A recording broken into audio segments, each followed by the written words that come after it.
Some folks spend a lifetime hiding their scars, others let theirs shine when the world starts bleeding. Jacqueline Monroe had learned a long time ago that silence was safer than glory, and that in America, a black woman with a gun and a record, no matter how honorable, was just another target in the wrong zip code. She lived quiet now in the hum of engines and grease-stained coveralls, fixing cars for neighbors who barely knew her name. 50 years old and still built like discipline, Jacqueline never asked for thanks, just space. But when she stepped in to stop two young punks from robbing an elderly woman in a grocery lot, what she got in return wasn't a medal or gratitude. It was handcuffs and headlines. Nobody saw the sniper, the sister, the soldier. They saw a suspect, a black woman standing too tall, too calm, too dangerous. And the white officer who threw her in jail, he didn't check her record, didn't care. But Jacqueline wasn't the only one. There were others. Veterans silenced, discarded, and this time silence was gonna snap. Before we dig deeper, let me ask you, how's your health been? Been sleeping all right? Breathing deep, you drinking your water, and minding your peace. 'Cause what you're about to hear ain't just a story. It's a truth, and it moves fast. Let me take you back to where it all began. The town of Brookside, Georgia wasn't big enough to be loud, but it was just loud enough to bury the quiet ones. There was a strip of mom and pop shops between the church and the freeway, a barbecue joint where the ribs could make a grown man weep, and one auto repair shop sitting behind a faded laundromat. It didn't have a neon sign, just a plain old rusted-out banner that read Jack's Auto painted over a dozen times and chipped along the edges. Most folks didn't know who Jack was. They just knew she worked quick-charged fare and didn't ask too many questions. Jacqueline Monroe moved like muscle memory. She wiped her hands on a rag that had seen more oil than sunlight and nodded at customers like they were soldiers passing in formation. That shop was her sanctuary. Her battlefield had once been foreign soil cities like Ramadi, Mosul, and Fallujah. Now it was brake lines and carburetors. Nobody ever asked her about her past, not even Miss Bernadette from the flower shop who always brought Jacqueline sweet tea on Fridays. Jacqueline didn't mind. In fact, she preferred it that way. She had done things, seen things, and buried too many brothers and sisters in flag-draped boxes. Some truths stayed locked in the duffel bag in her closet, right next to 3 medals and a folded uniform. Her body still rose at 0500 sharp.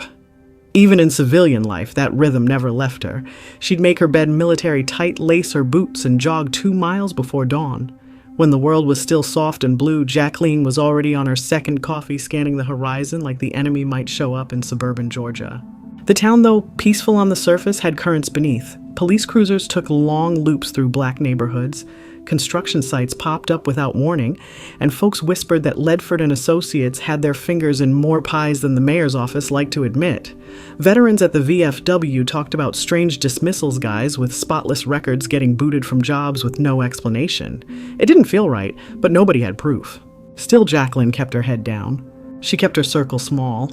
Her closest friend was her dog Ranger, a mixed-breed rescue with one ear that never stood up. Ranger had a way of sensing her moods. He'd curl up at her feet in the evenings as she sat on her porch, sipping whiskey and watching the stars' eyes darting toward the tree line like she was waiting for something. On Sundays, Jacqueline would visit the local VA volunteering to help with auto repairs for vets who couldn't afford them. Some remembered her, not by name but by whispers. She was the one in the 19th, they'd say. The one who took out that convoy in Kandahar. She'd smile politely and deflect, always deflect. Her peace wasn't perfect. It wasn't built to last. Peace for her was just a ceasefire. Then came the day that shattered everything. It was a humid Thursday afternoon when she drove into the parking lot of Harold's Market to grab a bottle of motor oil and a frozen lasagna. Georgia heat clung to her skin like a wet towel. As she walked toward the store, she heard the sharp cry of a woman, high-pitched, terrified, cut off too quickly. Jacqueline turned. In seconds, her instincts kicked in. 2 boys, no older than 20, had shoved an elderly woman against her car. One had snatched her purse, the other was trying to wrestle off her wedding ring. Jacqueline didn't blink. She stepped forward, a growl rising in her throat, and said loud and low, "Walk away now." One of them laughed, the other swung at her. Jacqueline ducked, grabbed his arm, twisted and dropped him in one fluid motion. The other tried to run, but she was faster. Her knee buckled him before he hit the curb. The woman, white-haired and shaking, stared at Jacqueline with awe and fear. Jacqueline handed her the purse, helped her to her feet, and started to call 911. That's when the sirens blared. A black and white cruiser screeched to a halt. Officer Brent Holloway, broad-chested and buzz-cut, leaped out with his weapon drawn. Jacqueline raised her hands. They were robbing her, she said calmly. I stopped it. The two boys, bleeding and wild-eyed, were already shouting. She was with us. She set it up. She said she'd split the money. Holloway didn't ask questions. Didn't look at the bruises on the old woman's arms or the tears in her eyes. He cuffed Jacqueline hard, pressing her face against the hood. She didn't resist. The woman tried to explain. She helped me, she cried, she stopped them. But Holloway shut her down. Ma'am, we'll get your statement at the station. Right now, this woman's under arrest. Jacqueline said nothing. She'd been in worse binds before. She'd been behind enemy lines with no radio, no backup. She could survive this. What she didn't know, not yet, was that the station wasn't just a holding cell. It was a trap. And Deputy Sheriff Travis Denton, he wasn't just dirty, he was dangerous. The station smelled like bleach sweat and stale coffee, the kind of place where you could feel the bad decisions seeping into the walls. Fluorescent lights buzzed overhead like flies on a carcass. Jacqueline stood still as they processed her, fingerprinted, photographed, and tossed into a holding cell like a stray. Officer Brent Holloway didn't say much, just wrote up his report, ignoring the protests of the elderly woman Alma Whitaker, who had driven herself to the station not 10 minutes after the arrest. You've made a mistake, she'd cried, but Holloway didn't look up. We'll sort it out after booking, he muttered like a man reading from a script. Behind those gray bars, Jacqueline leaned against the cold concrete wall arms, crossed eyes hard. She could feel it, that old weight pressing against her spine, the same feeling she used to get before a mission. Except this time the enemies didn't wear turbans or camouflage, they wore badges. At 2:17 a.m., Deputy Sheriff Travis Denton walked in like he owned the building. He wore a cowboy belt buckle and cologne loud enough to smell through the bars. His smile was too smooth, his boots too polished. Well, now, he said, pulling up a chair just outside the cell, ain't you a curious case? Jacqueline didn't answer. He opened a folder and flipped through some papers. No priors, no arrests, but no job on record either. Mechanic shops under a generic LLC. No address listed under your name, just a P.O. box. She stayed silent. He hated that. You some kind of ghost, he asked. She stared. Denton leaned in closer, the smirk fading. See, I don't like loose ends, and you're a damn rope. The interrogation that followed wasn't about truth. It was about domination. He asked loaded questions, trying to provoke her, tried to get her to contradict herself, suggested she was part of a gang, even hinted that she might have lured the two boys there herself to stage a hero act. When none of that worked, he got nastier. You think you're better than the rest of them, don't you? He growled. You think you don't belong in here with the others, those junkies, those vets, those throwaways? That caught her attention. What others? Jacqueline asked quietly. Denton sat back, almost proud of himself. Ah, so now you talk. But he didn't answer. Instead, he got up and walked away, leaving her with a sick feeling in her stomach. Not fear, no, Jacqueline hadn't feared anything since her second deployment. It was something worse, recognition. There was a pattern here. By morning, the cell block was buzzing. She caught glimpses of other detainees being shuffled in and out. One man with a military tattoo half hidden under a hoodie gave her a nod. Another, missing his front teeth and limping, whispered under his breath, "Don't give 'em nothing. They're watching us." Something was happening behind the scenes, something dirty. And somehow Jacqueline had stepped right into it. At 9:43 a.m., the door opened again, but this time it wasn't a cop who stepped in. It was Benjamin Choi. He wore a wrinkled navy blazer, round glasses that kept sliding down his nose, and carried a satchel full of manila folders. Jacqueline narrowed her eyes. She knew that look, ex-military trying to play civilian. His gait gave it away. Controlled, measured, left hip injury, likely from shrapnel. He didn't introduce himself at first, just sat down across from her in the interview room and said, 3rd, Battalion 7th Marines. You were the sniper in Fallujah, weren't you? Jacqueline blinked. Who are you? He gave a small, tired smile. Attorney Benjamin Choi, head of the Veterans Legal Network. And you, Sergeant Monroe, have just become my top priority. She didn't know what to say. Choi opened his satchel and laid out 6 files. All 6 contained records of veterans arrested in Brookside over the last 6 months. 3 for theft, 2 for assault, 1 for trespassing, each one with honorable discharges. All of them were linked to jobs they had lost just weeks before being arrested, jobs from companies with contracts tied to Ledford and Associates Construction Group. You're not the first, Choi said grimly, but you might be the last if we move fast. Jacqueline studied the files. Familiar faces stared back, men and women she had seen at the VA, some she'd shared coffee with. Good people, good soldiers, all tossed aside and caged. And suddenly the fog lifted. Travis Denton wasn't just corrupt, he was part of a system. A system that preyed on veterans, used their vulnerabilities as weapons, and disposed of them like trash. Ledford and Associates. They weren't downsizing, they were cleansing, making room for cheaper, non-veteran labor, probably pocketing kickbacks to do it. You've been a threat since the minute you didn't break, Choi said, but they don't know who you are. Not yet. We've got maybe 48 hours before this story buries itself. Jacqueline looked at him, really looked. You have a plan. Choi nodded. I do. But we need allies, fast. You have anyone? She hesitated, then spoke a name she hadn't said out loud in 10 years. Camille Hayes. Choi's eyes widened. As in General Hayes? Jacqueline nodded. She owes me her life. Choi pulled out his phone and pushed it across the table. Then I suggest you make that call. The phone felt heavier in Jacqueline's hand than any rifle she'd ever held. It had been nearly a decade since she last spoke to Camille Hayes, back when they were waist-deep in sand and politics, pinned under sniper fire outside Fallujah. Jacqueline had pulled her through that firefight, dragging her behind a crumbling wall and holding off enemy insurgents for almost 30 minutes with 3 bullets and 1 broken scope. When the dust cleared, Hayes had looked her square in the eye and said, "I'll never forget this." Jacqueline had buried that moment like the rest, deep and silent. Until now. She stepped into the hallway, Choi standing behind her like a silent sentinel. The precinct was quiet. Most of the officers were either on patrol or buried in paperwork. No one noticed her dial the number from memory. The line rang once, twice, then Hayes. It wasn't a question. Just her name. The kind of response you only got from a soldier who never really left the war. Jacqueline spoke low. "General, it's Sergeant Monroe." There was a pause, then a quiet inhale. "Jacqueline." "Yeah." Another beat. "Where are you?" "Brookside Police Department. Been here overnight." What the hell happened? Jacqueline explained in clipped sentences: robbery, arrest, Denton, the construction company, the VA files. Hayes didn't interrupt. Just listened like she used to with military stillness. When Jacqueline finished, Hayes said simply, "I'm coming.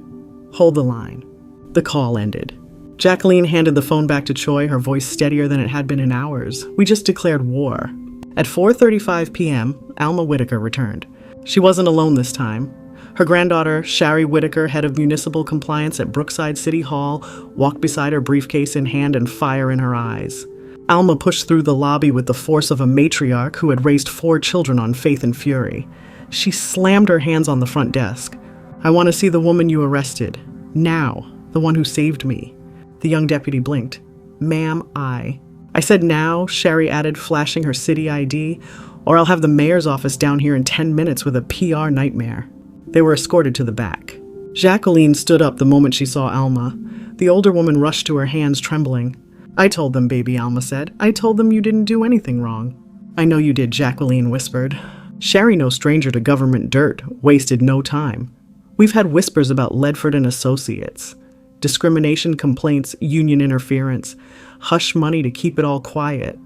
My brother Andre works in the city zoning office. He's been trying to get a hold of someone with standing. You, Jacqueline, just became that person." From her purse, Alma produced a folded yellow notepad worn from age and use. It had a list of names and numbers. Community organizers, 2 reporters, a city councilman, and at the bottom, General Camille Hayes in block letters. Jacqueline stared at it. "What's this?" "My insurance policy," Alma said. "See, I may be old, but I ain't blind. I've watched this town eat up veterans, black folks, poor folks, anyone without connections. I kept notes. You might be the spark, but these are the matches." By morning, the quiet town of Brookside was anything but. 3 black SUVs pulled up in front of the precinct around 10:02 a.m. A military Humvee followed behind. Then came the media van. Microphones. Cameras. Reporters climbing out like ants after sugar. The desk sergeant barely had time to mutter "what the" before the doors burst open. General Camille Hayes walked in, flanked by 2 senior officers. Her gray hair was swept back, her dress uniform crisp. The medals on her chest shimmered under the harsh lobby lights. Every head turned. She didn't raise her voice. She didn't have to. "I'm here for Sergeant Jacqueline Monroe." Deputies froze. One stammered, "Ma'am, this is a local matter." "Not anymore." Hayes cut him off.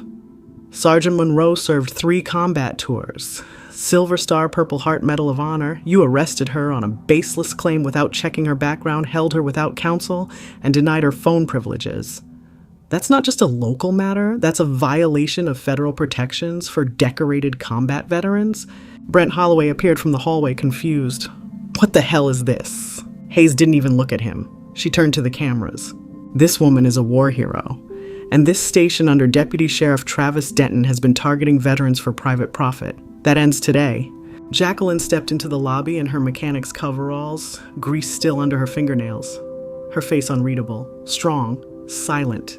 The crowd parted like water. Gasps filled the air. One reporter leaned into her mic. "Sergeant Monroe, did you know about the corruption before your arrest?" Jacqueline answered calmly, "I didn't know, but now I do." At the back of the lobby, Denton appeared red-faced and sweating. He barked, "You can't take her, you don't have the authority." But it was too late. General Hayes handed a sealed envelope to the attending officer. "These are federal transfer orders signed by Central Command and the Department of Veterans Affairs. As of now, Sergeant Monroe is under our jurisdiction." Deputies stepped aside. Denton lunged forward but was immediately blocked by 2 military MPs. One pulled out a warrant. "For your arrest, Deputy Sheriff Denton, charges include obstruction of justice, conspiracy, bribery, and unlawful detainment." The handcuffs clicked before Denton could even stammer a word. Outside, the crowd had grown. Veterans lined the sidewalks. Alma Whitaker stood with Shari and Andre, and Jacqueline. She stepped out into the Georgia sun, squinting slightly. It had been just over 36 hours since she was arrested, but it felt like she'd walked through a decade of darkness. Now the tide had turned. She wasn't invisible anymore. She wasn't silent. And the system, it had just made its biggest mistake. The story spread like wildfire. By noon that day, national media had picked up the footage of General Camille Hayes marching into a Georgia police station and liberating a wrongly arrested black veteran. The headlines ran hot and heavy. Decorated war hero mistaken for criminal, veteran sniper wrongfully jailed, police corruption uncovered, Sergeant Jacqueline Monroe, from mechanic to national hero. CNN aired the story on loop. MSNBC brought on a panel of retired military officials, all of whom vouched for Jacqueline's service record. Even Fox News, hesitant at first, aired an interview with General Hayes, who, in her military bluntness, laid out the fact she served this country. The least this country can do is protect her from abuse at home. Brookside, Georgia, a town that had never made national news before, became the epicenter of a reckoning. Jacqueline sat in a beige conference room at the Veterans Legal Network headquarters 2 days later, flanked by Attorney Choi and Hayes. A crowd of journalists waited outside, cameras flashing through the frosted windows like lightning bugs caught in a jar. She looked down at the table. Her hands were clean now. No oil, no gunpowder, just steady. Choi leaned in. "You don't have to speak if you don't want to." Jacqueline nodded. "I want to." When the doors opened, the room fell silent. Microphones buzzed. Questions flew. How did it feel to be arrested? What's your next move? Are you suing the department? Jacqueline stepped to the mic. She took her time scanning the room like she used to scan rooftops in Iraq. Then she said, slow and sure, "I never expected to thank you for my service, but I damn sure didn't expect to be thrown in jail for it." A hush fell over the room. "I wore the uniform for 20 years. I fought beside men and women who didn't care about race, religion, or politics, just whether or not you had their back. Out there, it was life or death. Here, it's silence or suffering." She paused, then added, "They tried to paint me as a threat because I was calm, because I knew how to defend myself, because I'm a black woman who doesn't flinch. That's not justice. That's fear wrapped in a badge." The applause came slow but strong from the veterans seated in the back, then from the reporters, then from Hayes herself, who stood with arms crossed, eyes gleaming. Later that evening, Travis Denton was officially booked at the state correctional facility. His mugshot made headlines. Investigations into Ledford and Associates widened, revealing a paper trail of bribes, forged reports, and a targeted firing campaign against veteran employees. CEO Matthew Ledford was arrested trying to board a private plane to Belize. City Hall was shaken. The mayor, under pressure from Shari Whitaker and local activists, launched a full audit of town contracts and policing practices. Holloway, the officer who arrested Jacqueline without cause, was placed on unpaid leave pending investigation. But more than that, voices rose. Veterans across the country began sharing their stories under the hashtag Silent Soldiers. Tales of neglect, of discrimination, of being pushed out of jobs and into the margins after serving their country. The VA phone lines were flooded. Congressional hearings were announced. And in the middle of it all stood Jacqueline. She didn't ask for it. She didn't want the spotlight, but now that it was on her, she used it. She held meetings with legislators. She partnered with Choi to establish a new legal fund for disenfranchised veterans. She returned to her garage, yes, but also began training other vets in mechanical skills, turning Jack's Auto into a workforce transition program. Still, she remained the same woman at heart. One evening, a week after her release, Alma Whitaker visited the shop. She sat on an old milk crate and watched Jacqueline work under a Chevy truck. When Jacqueline rolled out from under it, Alma handed her a photo worn at the corners. It was of a younger Jacqueline standing with her unit. Hayes was in the background laughing. It was taken in Baghdad, 2007. "I called your mama's old neighbor to get this," Alma said. Jacqueline looked at it a long time, then smiled. "I forgot about this." Alma nodded. "You ain't just fixed my car, you fixed this town." Jacqueline chuckled, wiping her hands, one bolt at a time. The next day, the garage was fuller than usual. Reporters still lingered, but now they stood back respectful. Choi dropped by with coffee. Hayes had sent a message: Congressional Medal of Honor ceremony is scheduled. You'll be recognized again for the record and for the reckoning. But the most important moment came quietly. A teenage boy around 15 walked into the shop with his mother. He held a model car kit in one hand and wore a junior ROTC uniform. "You're Sergeant Monroe?" he asked shyly. Jacqueline crouched beside him. "That's me. I want to learn how to fix engines," he said, "like you, and maybe join the military, if that's okay." Jacqueline nodded, her throat thick. "Come by after school," she said. "We'll start with oil changes." Brookside had tried to bury her, but instead it unearthed the truth. And Sergeant Jacqueline Monroe, sniper mechanic veteran survivor, had become more than a hero. She became a movement. The sun rose a little softer over Brookside that spring. Maybe it was just the season, or maybe it was something else, something in the way people had started looking each other in the eye again. The market reopened with new management. City Hall posted an apology letter on their homepage, and the front desk at the precinct had a fresh face, a young black woman named Officer Renee McKinney, just out of academy, who now wore her badge like a promise, not a weapon. Jacqueline Monroe returned to her garage the Monday after the whirlwind week. She put up a new sign, Monroe Veterans Garage, with a logo designed by Andre Whitaker, who'd always had an eye for clean lines. It was simple, a spanner wrench wrapped in a folded American flag cradled by open hands. No slogans, just truth. At first, the vets came quietly. A man with a prosthetic leg who needed help modifying his truck. A woman in her 30s who'd been discharged after a traumatic brain injury and just wanted to work with her hands. Jacqueline welcomed them all, gave them tools, gave them tasks, gave them dignity. Ranger, her old mutt, was the first line of greeting, tail wagging, half barking at each new guest like a crusty sergeant checking ID at base camp. The shop started to feel like something between a church and a command post. Oil-stained and sacred. At night, Jacqueline sat on her porch with Alma, the two sipping sweet tea and watching the fireflies dance. Alma had started bringing over chessboards and peach cobbler. She'd become something like family, no scratch that. She was family now. "You know," Alma said one evening, "they're going to try to name a park after you." Jacqueline groaned, "Please, no statues." Alma laughed. "Oh, don't worry, I told them to name it after Ranger instead." They both laughed, real laughter, the kind that healed.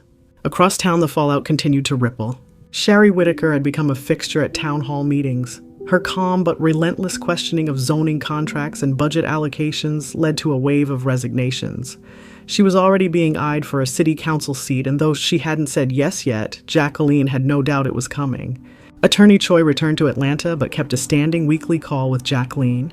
Together, they established a database of veterans at risk for wrongful arrests, with volunteers helping investigate local precincts around the Southeast. Their motto was short: never again silent. General Hayes kept her word too. Jacqueline received a formal commendation at the Pentagon 3 weeks later. She stood before a wall of press and politicians, not in dress blues, but in the same gray mechanic's shirt she wore every day. She said what needed to be said. "We need fewer medals and more respect, less parades and more protection. Don't salute me. Stand beside me." And the applause. This time it wasn't performative, it was earned. By early summer, the Monroe Veterans Garage had grown. Jacqueline hired 2 full-time staff, both vets, and set up a rotation of trainees from nearby counties. A school bus, yellow toolbox, sat in the corner, filled with donated supplies from grateful customers and community members. One day, while replacing a timing belt on a Ford F-150, Jacqueline noticed a man watching her from across the street. Older white, wearing a Vietnam-era ball cap and a limp in his right knee. She didn't call out, just waved. Once, then went back to work. He crossed the street slowly and said, "You Monroe?" She nodded. He swallowed hard eyes glassy. Saw you on the news, didn't think I'd ever see someone call it out. What they did to us after Nam, it don't go away. Jacqueline wiped her hands. No, sir, it doesn't. But you're here now. You want in? The man hesitated. I don't know a damn thing about engines. Jacqueline grinned. That's all right. We start with coffee. Not all scars fade. Some become maps. Jacqueline never forgot that night in the jail cell, the sneering voice of Denton, the silence of the officers, the cold press of the bench.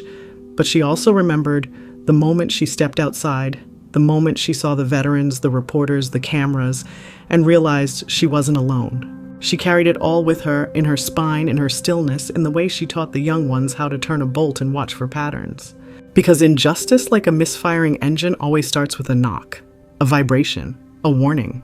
You just have to be willing to hear it. One late July afternoon, Jacqueline stood beneath the awning of the garage, wiping her brow with a shop towel. Rain threatened the horizon, thick clouds rolling in like armored tanks. Ranger barked once a warning bark. Down the road, she spotted a young woman walking with a duffel bag slung over one shoulder. Slim build, short hair, camouflage fatigue pants, and boots worn down to the sole. The woman stopped at the open garage door. You Monroe? Jacqueline nodded. The young woman cleared her throat. I just got out. No job. No place yet. Somebody at the VA told me to find you. Jacqueline didn't flinch. You hungry? The woman shrugged, a little. Jacqueline tossed her the towel. Then you're hired. Wipe your hands before you touch my tools. The woman smiled just barely. And as the rain started to fall, the two of them disappeared into the garage, laughter echoing behind them like thunder finally breaking free. 6 months passed. Then a year. Time didn't erase what happened in Brookside, it amplified it. Jacqueline Monroe's story became a catalyst, not just a flashpoint. What started with one arrest, one lie, one black woman who refused to crumble turned into a slow-moving avalanche of truth, breaking down systems that had stood untouched for decades. In Atlanta, the Georgia State Veterans Rights Act passed after fierce public pressure. It guaranteed legal counsel for any veteran detained by police, mandated sensitivity training in law enforcement departments, and established oversight boards for municipalities with histories of veteran mistreatment. Jacqueline was invited to the signing but declined the stage. They already know my name, she said. Give the mic to someone who can't walk into a room and command it with a resume. She sat in the front row as a young veteran named Tyrone Bell, who had once been arrested outside a homeless shelter, took the podium and said Sergeant Monroe didn't just get herself out. She kicked the door off the hinges for all of us. Jacqueline clapped the loudest. Across the country, cities and small towns began re-evaluating how they handled their own veteran populations. The Veterans Legal Network, led by Choi, expanded into 8 states. Former Marines Army captains and civilian lawyers joined the fight, offering free legal services and support to displaced or falsely charged veterans. At every meeting, Choi kept a picture of Jacqueline taped to the inside cover of his binder. Not for inspiration, he'd tell people for accountability. Every decision I make, he'd say, I ask myself, would she respect this? Would she stay silent? If not, then neither do I. The phrase, what would Monroe do, became a quiet rallying cry in certain circles. And Jacqueline, she stayed right where she'd always been in Brookside, in the garage, under the hood of a '96 Impala, sitting cross-legged in the dirt with young veterans teaching them how to torque bolts and diagnose strange engine knocks. She didn't need politics. She was policy in motion. Her shop grew, not just in size but in spirit. The Monroe Veterans Garage became a symbol, a place where veterans, especially black and brown ones, could reclaim more than just job skills. They reclaimed identity, dignity, connection. A small metal plaque was mounted above the door. No uniform required, just truth. One day, a film crew from a documentary network showed up, asking to do a piece called The Mechanic Who Rebuilt Justice. Jacqueline almost said no, but the young producer, a black woman from Baltimore, reminded her of someone. My father served, she said. They didn't believe him either when he came back from Fallujah. I just want to get the story right. Jacqueline finally agreed on one condition. You film the garage, not me. This story's bigger than one person. And the story did grow. High schools in Georgia began teaching her case in civics classes. University law schools analyzed the Monroe case in legal ethics modules. The city of Brookside hosted its first ever Veterans and Justice Forum, bringing in local police legal experts and community leaders to openly discuss reform. It wasn't perfect. Progress never is. Some officers still bristled. Some politicians still hedged, but the silence was gone. Now there was noise, and noise meant people were finally paying attention. Even Ledford and Associates, now in bankruptcy court, became a cautionary tale in business ethics courses. 3 executives were convicted. 2 others turned state's evidence. The money trail they exposed led to 6 other towns. With similar patterns, a web of exploitation finally unraveled. And back at the garage, Jacqueline hung a map on the wall with little red pins, one for every town where a vet got justice, because of the movement that started in Brookside. By the 2nd year, the map looked like it had been shot full of buckshot.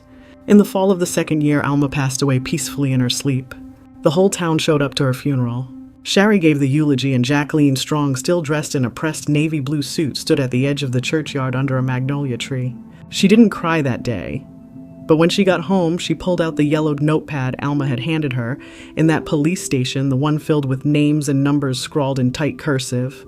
At the bottom, Alma had written in pencil, barely legible now, "If you ever feel alone, call one of these folks.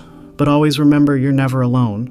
Jacqueline pinned the note above her workbench, right next to her medals, right next to the photo of her and Hayes in Baghdad. One more story. 3 years later, a young girl named Jacqueline Monroe, a high school senior from Augusta, won a statewide essay contest with her piece titled "The Day My Aunt Saved the World." In it, she wrote, "They called her a mechanic, but she was always a warrior. She didn't carry a rifle that day in the parking lot, just a spine made of steel. What they thought would break her only made her bigger. I hope I'm half the woman she is." Jacqueline read the piece alone on her porch. Ranger, now old and slow, rested at her feet. The stars twinkled overhead like metals no one could steal. She smiled just a little. And then she got back to work. Let me leave you with something family. Every town in America has a Jacqueline Monroe. Might not be a sniper. Might not have medals. Might not say much. But she's out there quietly holding the line, showing up, making sure somebody's car runs, somebody's kid gets a second chance, somebody's grandma gets home safe. And too often she's overlooked, silenced, framed, forgotten. But every time someone like Jacqueline stands up, even after being knocked down, locked up, or lied on, the world shifts. Just a little. Just enough for the next sister, the next vet, the next so-called nobody to walk through the fire without getting burned. Now you may not wear a uniform. You might not know how to fix an alternator or take down a target from 1,000 yards. But you've got your own power. You've got your voice. And your voice? It matters more than you know. So if you felt something in this story, don't let it sit. Tell your people about Jacqueline Monroe. Share this with someone who served. Comment below, let us know where your Monroe is, or if you are her. Because the truth is, what happened to Jacqueline is bigger than Brookside, bigger than Georgia. It's happening in small towns and big cities all across this country right now. And if we stay silent, then the next Monroe might not get back up. But if we speak, if we share, organize, show up, then we make sure that silence never wins again. This is Black Women, where our stories don't fade, they rise. Like Jacqueline. Like you. Now go on. Like, share, comment, and subscribe to the Black Women channel. Because if we don't tell our stories, who will?